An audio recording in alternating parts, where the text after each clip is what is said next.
जब बात कलाकारी की हो तो उनको सम्मान करना बनता है, लेकिन जब बात मंच पर भड़वगिरी करने का हो तो उनका क्या सम्मान होता है, यह भी आप देख सकते हैं। देखिए, मंच पर गोलू राजा और निशा उपाध्याय करके एक भोजपुरी कलाकार हैं, जिनको लेकर के मंच पर जो है सो विवाद फंसा हुआ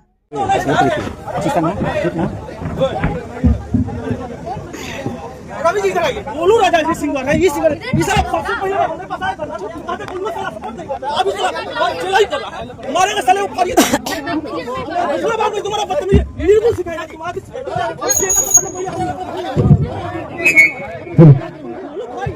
वीडियो में स्पष्ट दिखाई देता है जो निशा उपाध्याय सैंडल से बात करती है।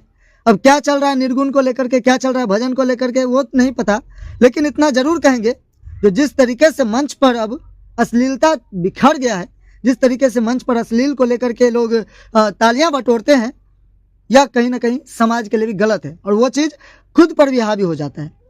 मैं अगर दिखाऊं तो एक आईना मिथिला के कलाकार को भी दिखाना चाहूँगा, क्योंकि मिथिला के कुछ कलाकार भी अब इसी तरीके की नीति और नियति अपना रहे हैं।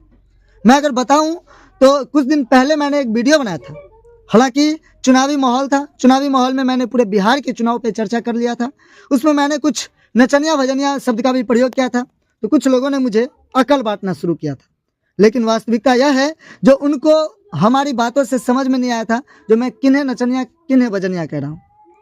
जो लोग मंच पर नाचते हैं उनको नचनिया नहीं कहेंगे और उनको बड़े बड़े पार्टी टिकट दे देते हैं, वो लोग समाज के लिए क्या आईना बनेंगे। लेकिन जो सम्मानित हैं उनको तो मंच पे क्या, पूरे पॉलिटिक्स में क्या, पूरे बिहार क्या, पूरे भारत के लोग सम्मान करते हैं, उनके लिए कोई कटाक्ष नहीं है।